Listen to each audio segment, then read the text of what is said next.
मुश्किल हो गई, मुश्किल हो गई।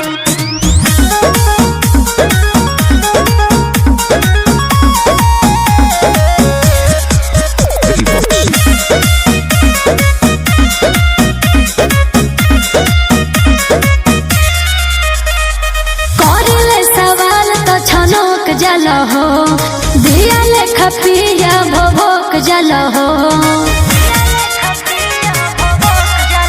एहो करिले सवाल तो छनक जल हो दिया लेखा पिया भोक जल हो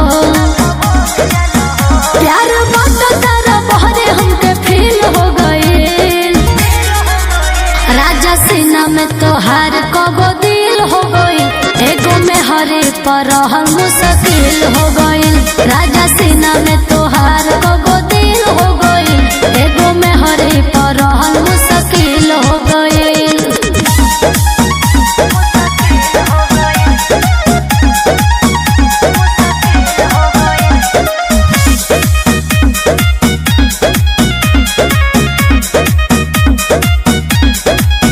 और खात बाड़ा राजा ना मोटात बाड़ा राजा होखते अनहार कहाँ जात बड़ राजा बोलो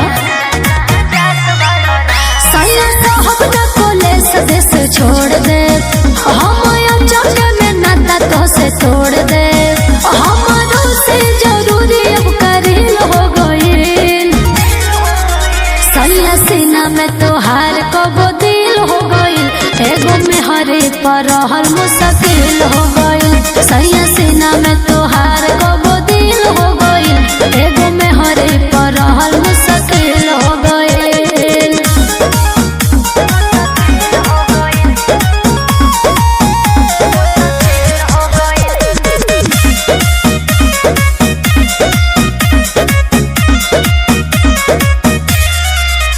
और देखो तनी रहन हमसे होत नहीं खेसन दिन दिन हमारा से करता रडन बुझत नहीं काके फंस गई तोह से बियाहवा कौन पूरा नहीं भइल हमर चाहवा रबे के कर जवानी छीन मिल हो गई सैया सीना में तोहार कगो दिल हो गई एगो में हरे पर मुश्किल हो गई सैया सीना में तोहार कगो दिल हो गई एगो में हरे पर मुश्किल हो गई।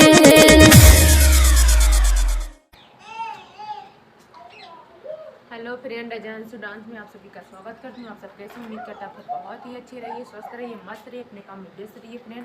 तो फ्रेंड मेरा तबीयत जो अभी थोड़ा बहुत सही है, मैंने अभी लॉन्ग वीडियो बनाया है और आप सब ज़रूर मेरा वीडियो पूरा फुल देखिएगा, कैसा लगता है कैसा नहीं कमेंट बताइएगा। बहुत मेहनत से बनाया है फ्रेंड, इतना ठंडी है फिर भी बनाए हैं, तबीयत भी नहीं थी कि आप सबसे यही कहेंगे कि मेरा वीडियो ज़रूर से ज़रूर देखिएगा, एक लाइक शेयर कमेंट कर दीजिएगा प्यारा प्यारा का। और आप सब देख लेना, मैंने बहुत अच्छा गाना 2025 पे बनाया है, बहुत प्यारा प्यारा सॉन्ग पे। और आप सब जरूर जाके मेरा वीडियो अजानसू डांस सर्च करके देखिए, कैसा है कैसा नहीं कमेंट बताइएगा। और प्यारा प्यारा सपोर्ट कीजिए, लाइक कीजिए, कमेंट कीजिए। बाय बाय, फिर मिलते हैं किसी एक नए वीडियो के साथ 2025 में। Bye by.